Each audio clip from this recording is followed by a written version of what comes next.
أعوذ بالله من الشيطان الرجيم بسم الله الرحمن الرحيم اللهم صل وسلم على محمد وعلى آله وصحبه وسلم ugu horeyn gudoomiyaha golaha wakiilada gudoomiyihii hore ee maxkamadda sare xeeraryaha guud ee qaranka wasiirka wasaaradda cadaaladda wasiirka wasaaradda qorsheynta taliyayaashii ciidamada oo inaga tegay madaxweyne ku-xigeenkeenii hore mudane cabdiraxmaan cali faarax iyo odaygeeni duqeeni xaaji cabdo isna inaga tegay gudoomiyaha xuquuqul insaanka qaranka iyo dhammaan madaxda garsoorka heer rafcaan iyo heer gobol iyo heer degmo iyo garsoorayaal iyo dhammaan xeeraadayaasha ku-xigeenada iyo qaybaha kala duwan iyo dhammaan bahda garsoorka ee kale joogtay kaaliyaasha iyo dhammaan ay ka mid yihiin iyo marti sharafta kale ee aan bahda cadaaladda ahayn ay nagala soo qayb gashay iyo hadduu jiro cid aan ka tegay oo ma garanaysaa aan intiinaba waan idin salaamayaa waxaan leeyahay gaar ahaan ururka qareenada oo bahda cadaaladda soo galaysa oo iyagana gaar u salaamayo iyo dhammaan xubnaha guddiga cadaaladda intay nala joogtay intay naga maqanba waan idin salaamaya haddaan cid ilaabayna raallihaada kolley halmaani way iska jiraysaa horta waan idin salaam waxaana leeyahay assalaamu calaykum waraxmatullaahi wabarakaatu kolley hadal badan aniga ima yaallo oo de hadalkii waa la yidhi marka ugu horeysa horta mas-uuliyaddan maanta lay dhiibay waa mas-uuliyad aan garanayo anigoo fahansanna aan go-aankeeda qaatay uguna talagalay in maadaama aan ahay muwaadin mihnadan sharciga fahansan ama wax ka bartay inaan wixii aan muwaadiniinta ama qaranka ka tari kara inaan wax ka qabto waxaana rajaynayaa ilaahay garabgalkiisa iyo idinka taageeradiina inaan wax ku biiri waayo dunida ma jiro wax la yidhaha perfect wax dhammaadaa ma jiro laakiin waa maxay waa isu dhiib waa dhagax isu dhiib ama waa dab isu dhiib baa la yidhaha ilaahay unbaa perfect ilaahay unbaa ayaan ma garanaysaa waa tii dee maxaa yidhi nabi muuse sala allahu alayh wasalam markii man aclamu naas uu dabeedna aniga yidhi lagu yihi man aclamu naas aniga yidhi waa kii imtixaanka mari khidr oo dadka qaarna yidhahdaan nebi buu ahaa qaarna yidhahdaan wuxuu ahaa addoon saalixa uu examination ka dheeray suuratu kaaf uu mariyay marka waxaan ku talagelayaa haddii la yidhaahdo inaan waxaa hore ee jira aan wax ku biiriyo waayo cid barafo gaari kartaa ma jirto waxa kaloo aan anigu qirsanahay sidaan maalintii weynba markii labada gole ee baarlamaanku labada aqal ee baarlamaanku ay codkaysiiyeen aan ka sheegay garsoorku waa ubaxda qarannimada waddan kastoo dunida jira innagoo somaliland afar sanana ubaxdaas u buha waayo haddaanay jirin meel loo gar tagaa dadku ay tagaan wax weydiiyaan way dagaalami lahayn sharcigay gacanta ku qaadan lahayn way samayn lahayn taana waan qirsanay anugu oo waa midaan hore una ogaa iminkana aan qirsanahay waxqabad weyn bay sameeyeen hawl weyn oo baaxadda bay gacanta ku hayaan ma qabo ma aaminsan in meel aan waxba ka jirin anu dadka in badanna way garanayaan garsoorayaashii iyo xeeraalayaashii markaan tababarka ku jirnay aan de is arkinay waxa weeyaan waa meel baaxad weyn leh laakiin caqabado badan baa haysta waxa kale oo aan qirsanahay in madaxdii kala duwaneyd ee yuusuf ugu dambeeyey mid waliba wax soo qabtay anigu yuusuf ismaaciil cali imanka isma baranayno intuu guddoomiye ahaana ismaan baranayno waa nin garyaqaan aan horey isugu xidhnayn meelo badan iska soo gallo saaxiib aan nahay intii uu joogayna anigu waan la telinay maruu ii baahdo iyo maraan anigu u yimaado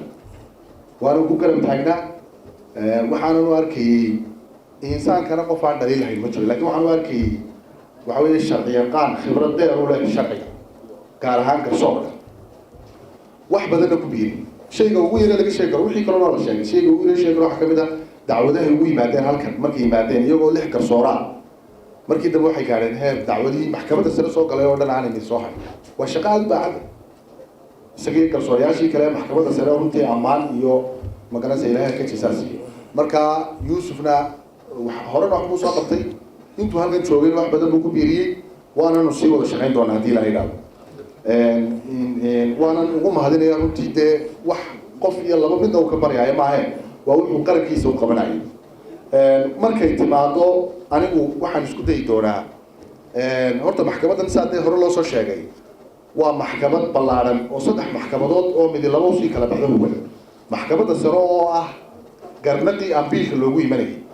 iyo qaybtii tafsiirka laba isu sii huwantii iyo maxkamadda dastuurka iyo maxkamadda sare cadaaladda oo qodobka 97aad faqradiisa labaad ayaa wuxuu sharaxayaa inay maxay ahaydey la saaro iyo faqradiisa qodobka 69 faqradiisa shanaad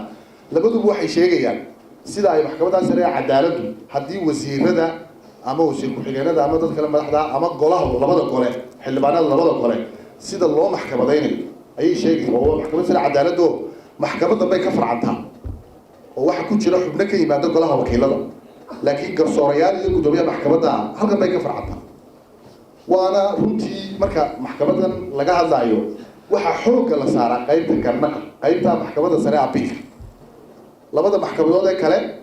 iyo qayb ka mid ah maxkamadda sare oo qaybtii tafsiirka may hormarin waxbana lama qaban cidna lagu canaan maayo yuusuf lagu canaan mid ka horeeya lagu canaan laakiin waa wax u baahan maxay ahaydey waa hawl baaxad weydinka arkay in waxa muranada dastuuriga markay yimaadaan halkan baa la yimaadaa golayaashu hadday isqabsadaan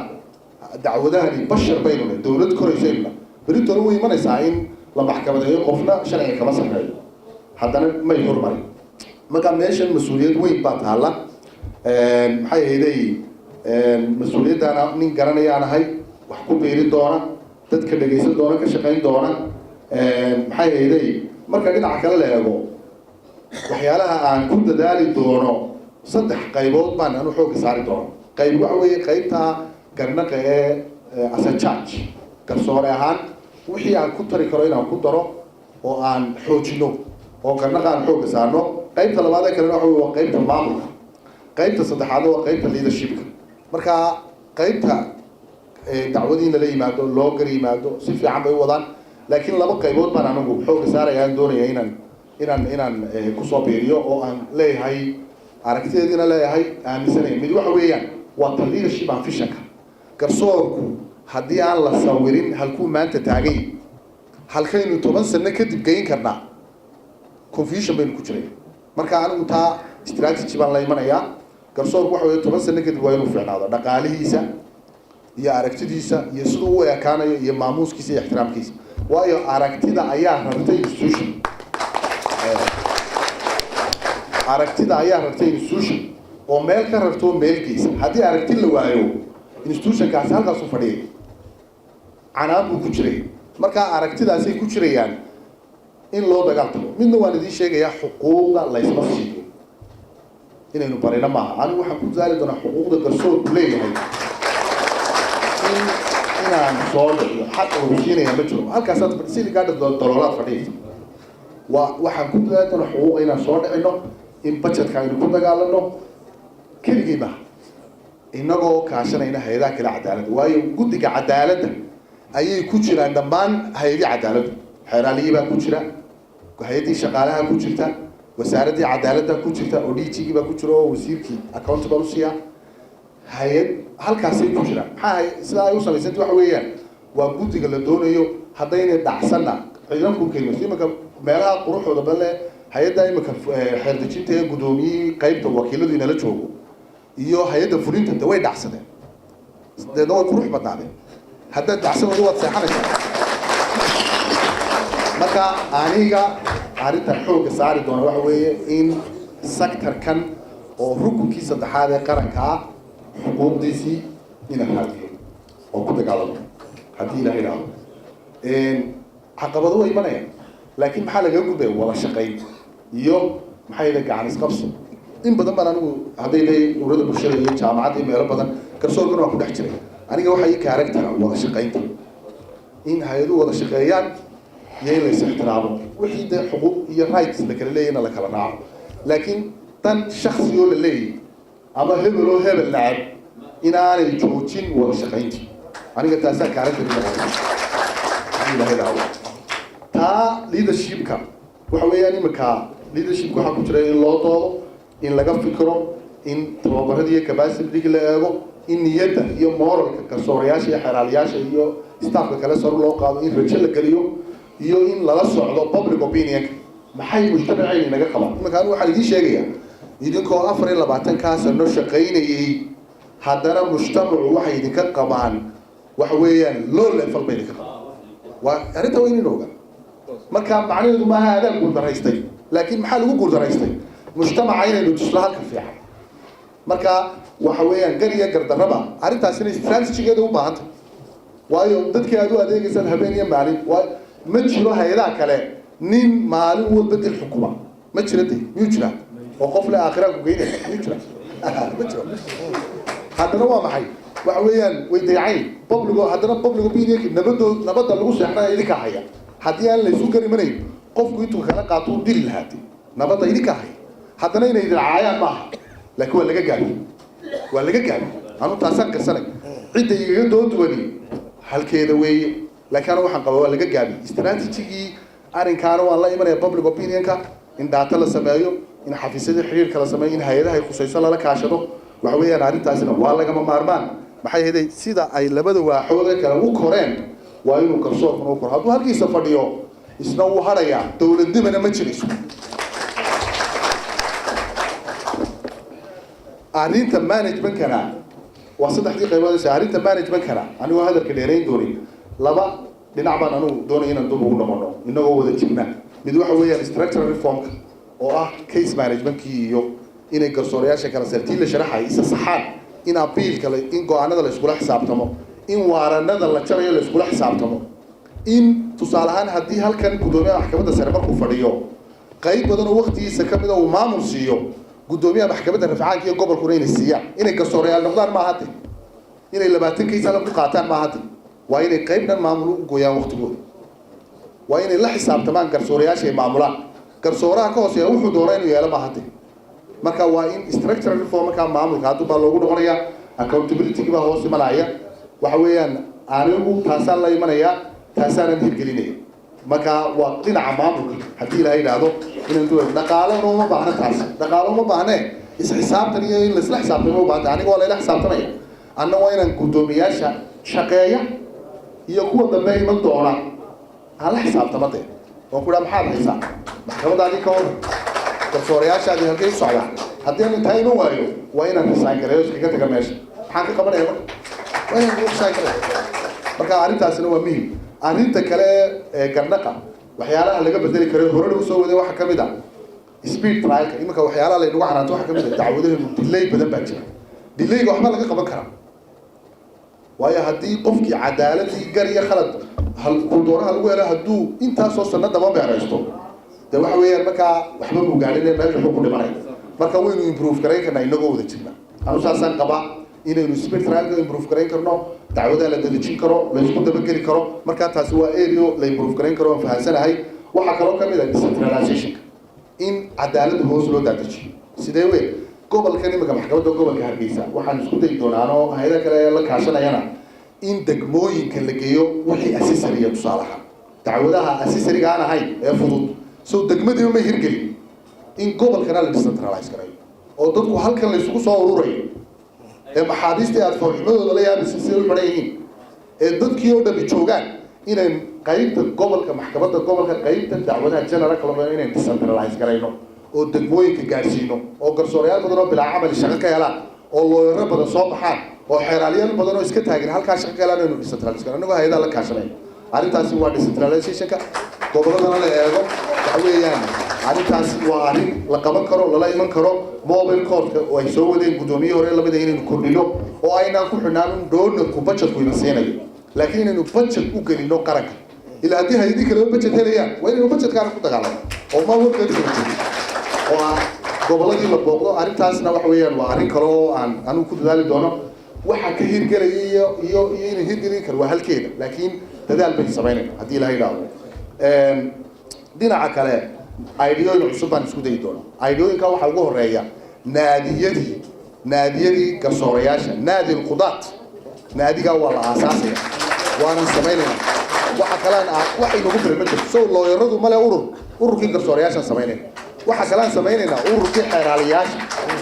labadaba lacag inuma fila xeeroosaadkoodii labadaba imika anigu waan kala sheegaystay dad sanadkan gudihiisaynu launch garaynayna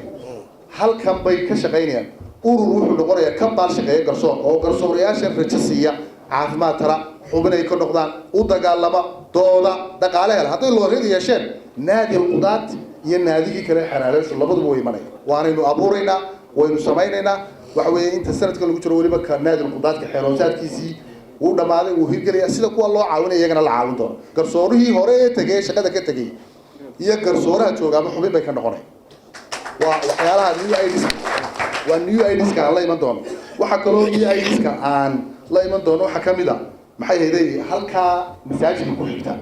cid samaysana lama waayo waxaan ka dhigi doonaa resource center library weyn oo arkiifyadiiya oo buwaagtu taallo oo looyaradu galaan oo garsooreeshka wax lagu akriyo waa ilaa shalay oo dhan baan eegay intaanu xaflad diyaarinay waxaan eegaynay spacekeeda iyo waxaas oo dhan library weyn oo resource halkaa waxaa laygu yidhi storeka askartu joogto arkiifyadii xilligii ingiriiska go-aanadii ayaa sida xashiishka yaala ma waxaasaa markaa caqli ma halkaasaynu library ugu dhisnaa cid inoo dhista ma waayin arkiifyo weyn haddii ilaahay idhaahdo elarkasta library kutubtu taallo oo yaalaan company oo outside kaabaynu ka codsanan haddaynu cid kala weyn ma cid inoo dhistayn waayin arrintaasina waxa weeyaan waa new idska la imanayno haddii ilaahay idhaahdo waxaa kaloo idin sheegayaa environmentkana waynu hagaajinay iminka shalay tole shukri xaaj baandanaan la hadlayay waynu ka habsaanay waynu dhiraynaynaa waa inay maxkamadu green noqdaan meeshana cadaalad baa lagu hayaa haddii markaa waxaan idiin sheegayaa kol haddii lagu kala xukumayo meesha dhiri naga qaboojisaa dee waa inaynu ku beerano dhiri naga qaboojisa waa inaynu ku beerano laakiin meeshu waa garoon cidlaa markaa taana lacag uma baahna bajet dowladeed uma baahna meel laga qayliyo uma baahna jeebkeenaynu ka bixin qof walba geed buu soo iibinaya miida intaa awooday qof walba geed buu beerinaya de geedkaagaa beero waraabide dee qof walba geed soo iibi waynu beeraynaa waynu ka bilaabay arrintaasina waa new idska leeban waayo eeg hugaaga waa lala shirtaga innaga hugeena waynu hagaajisano deegaanku imika wasaaradda cadaaladda wasiirka cadaaladda waxaan ugu mahadnaqayaa waxyaaluhu qabtuu ku guulaysto waxaa ka mid a green weeye wasaaradda wuu ku guulaystay qofka waxa fiican waa lagu fogaadiya waa inaynu hayadaan kalena waxaa waa new idiskan la imanayno waxaan markaa kaga baxayaa hadalkayga anigu saddexdaa shaqaan u kala qaybin doona waqtigayga wixii igu soo beegmay dacwadaha gandhaqa ee aan gelayo maxkamadda garsooreyaasha madaxweynuhu wuxuu ballan qaaday inuu kordhinayo taa waan idiin sheegay inuu 11 garsoore gaarsiin doono wuu ballan qaaday waanan kala hadlay in budgetka sanadka lagula dagaalamo wuu ballan qaaday waana ku dagaalamayna hayadaha kalena waan la kaashanayna hayadaha kale cadaaladda madaxda joogta guddiga cadaaladda waan la kaashanayna waxaan markaa ku dadaalaynaa in maxay hayday labada arrimoodba inaynu hirgelin waxyaalaha kale ka fikiraya waxaa ka mid ah si u hirgeli doonto ee aan hayadaha la kaashan doono waa bilicdii adduunyada garsooru dhar buu leeyahay xidho oo lagu yaqaano lawyerku dhar buu leeyahay wuxuu leeyahay tay cad tay madow iyo koor iyo suud buu leeyahay shaar cad wax very simple weeyaan xeeraaliyu dhar gaara buu leeyahay waynu hirgelin karnaa oo waxyaalaha new idska ka mid tahay waa inay kala socnaadaan waa idada lala iman karo qofku isagaa soo qaadanaya waxa weeyaan iminka kii shicibka ahaa iyo kii garsooraha iyo kii xeraali iyo clientka wixii oo dhan la kala garan maaha waa waxyaalaha in la iman karno ma dhaqaale intaa uga baahanna qof walba isagaa dharkiisa iibsanaya waa inaynu nooca dharka u sheegno wax kale u baahan tahay arrintaana waa ka shaqaynaya waa new idska la imanaya waayo sharaf bay kordhinaysaa waxay kordhinaysaa in lagu salaamo ixtiraamkii ijlaalkii karaamadii wixii oo dhan bay la imanaysaa waxaan kaga baxayaa hadalka anigu markaa hayadaha kale ee cadaaladda wada shaqayn joogtaa baan anula yeelanay waayo anugu ma aqaano hebel baa ishaysaane ku jirsii ma aqaano iminka wasiirka waxaan saaka kala hadlahay oo aan xeraaliyana maalin hore kala hadlay albaabka cadaaladda xeraalintana waa la furaya waan kala hadlay albaabka wasiirka cadaaladda waa inay isu socdaan hayo haddii albaaba jiri ka waran waa la furaya waxbaynu kala xidhanayna waanaynu arrinta ka shaqayna waa la isu dhex maraya waa la isa salaamaya security-gu baa la ilaalinaya haddii wasaaradda cadaaladda xagga ka soo wareegto oo xeraalintii guudda xagga ka soo wareegto ma dadkii caadigaaba ama waa in bahal cadaaladda wada shaqeeyo marka aniga qof walba waan ixtiraamayaa qof walba waan soo dhawaynayaa qof walba waan salaamaya waana la shaqaynaya ma aqaano waayo shaqo qaran baynu haynaa wax shaksiya ma waxa weeyaan qof walba qof kale waa inuu jeclaado oo uu la shaqeeyo maalinta uu shaqada halka gaarsiin kari waa in halkaa intuu joojiyo inuu kaga tago weeyaan markaa hay-ada ay ka mid tahay xeraalinta wasaaradda cadaaladda garyaqaanka guud qareennada hay-adaha dubeegista shuruucda booliiska ciidanka asluubta iyo adariska sida xuquuqal insaanka iyo maxay ahayd ururada looyaradu aan sheegay waan la shaqaynaya mid walba waan soo dhaweynay taladooda aan dhegaysanayn waa bahis wada baahan waxa kale aan hadalkayga kaga baxayaa kalsoonidiin haddaad tihiin bahdii cadaaladda midna waan idiin ballan qaaday anigu ma ahan fikrad lama imanayo hebel baa xun iyo hebel dadka kala dareeyo maba jirtoba ma fahmtay waxa weeyaan waa qof walba waa fiicantay laakiin improvement bay la imanayna improvementkaasina wuxuu u baahnaanayaa in la wada shaqeeyo dad dhinacyo badan laga eego marka dadka qaar baa laga yaabaa in propaganda la geliyo ama ay ka hadlayeen waxbaa la caydinaya waxbaa la bedelaya arrintaasi ma dhacayso waayo garsoorku inkuu inoo dhismay ma fahmtay gudda cadaaladda baylaan waxba laan markaa taasi ma imanayse laakiin improvement inaynu hormarino iyo in la isla xisaabtamo waa lagama maarmaan qof walba aniga albaabkayga uu kuu funaanaya ma aqaano ma garanaysaa anigu kuma shaqaynayo gurubaysi iyo inaan koox la saftay iyo inaan koox dhawaystay iyo inaan koox fogaystay iyo midna aniga characterkayga ma noqonayso waan idin funaanaynaa waxa aan awoodda gacanta ku haynaan waxa waa managementka iyo leadershipka soo dhawaada waxaanan rajaynaynaa ii ducaysaan in shaqada ilaahay fududeeyo iyo inaynu isku garab galno anigana waxa iga fishaan haddii la yidhaho wanaag iyo inaynu wax shaqada qabano wasalaamu calaykum waraxmatullahi wabarakaatu